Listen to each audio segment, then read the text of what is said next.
A pistol-firing, mustache cowboy hasn't always been Oklahoma State University's mascot. So how did we get here? This is the journey of our mascot. Let's travel back in time to Christmas Eve, 1890.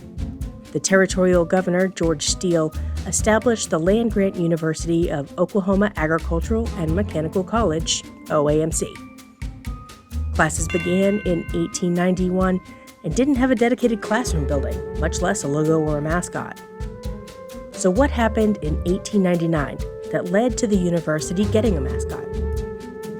This is David Peters, an archivist at OSU and unofficial campus historian, who will help us answer our questions. So George Holter was one of the original faculty members, and he survived some of the initial changes. There was quite a turbulent faculty turnover in the early years, but Holter was one of the few who was able to survive that period. His background was in chemistry, and he taught chemistry. Holter's chemistry class is meeting in Old Central, and we'd had our first football exchange game in which we lost to Kingfisher. And Kingfisher, there was a college there at the time, their newspaper had referred to us as the Clodhoppers and Blacksmiths.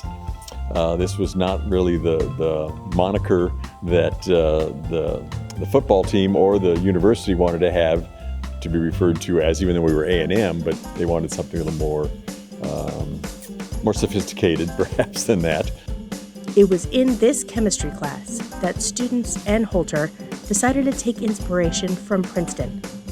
So with OAMC established on 200 acres of prairie and no tigers in sight, we became the Tigers and adopted the colors orange and black.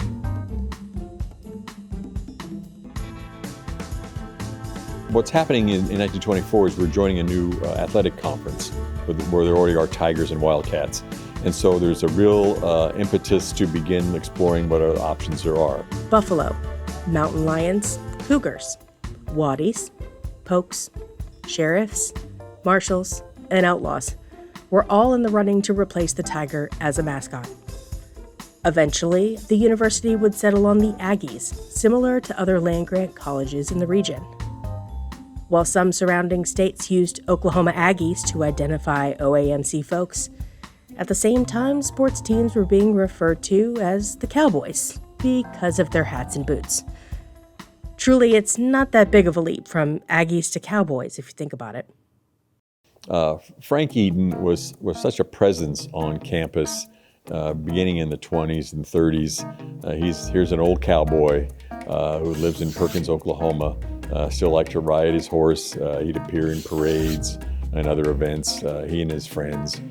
And so most people knew of Frank Eden, and he was a very popular individual. So by the 50s, when he's released his book about Pistol Pete, Legend of the Old West,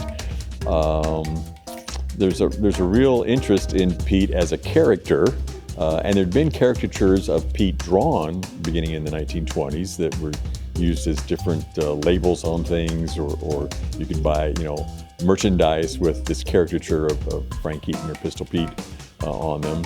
And so I think when Frank passed away in April of 1958, there was an opportunity to kind of replicate him through a mascot. And so in the fall of 1958, so this is the first football season after Frank has passed, now we have this fellow who shows up with a head that's kind of looking like Frank and dressed in cowboy attire with guns.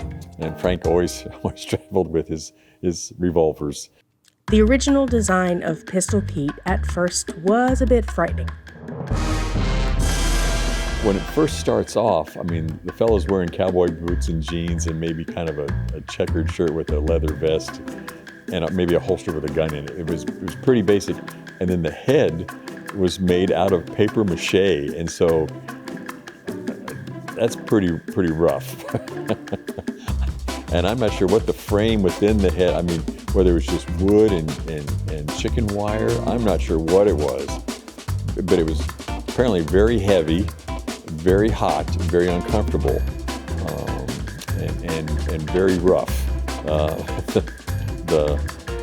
the character, the head itself was pretty rugged looking. Over time, making use of materials like fiberglass, the head design became more refined, along with elevated materials for chaps, belts, and boots being used. Lily Solomon, a costumer, puppeteer, and theater owner who lived in the area, curates the more lovable version of Pistol Pete we see today. And when it needs repairs, the heads would make their way back to her to be freshened up,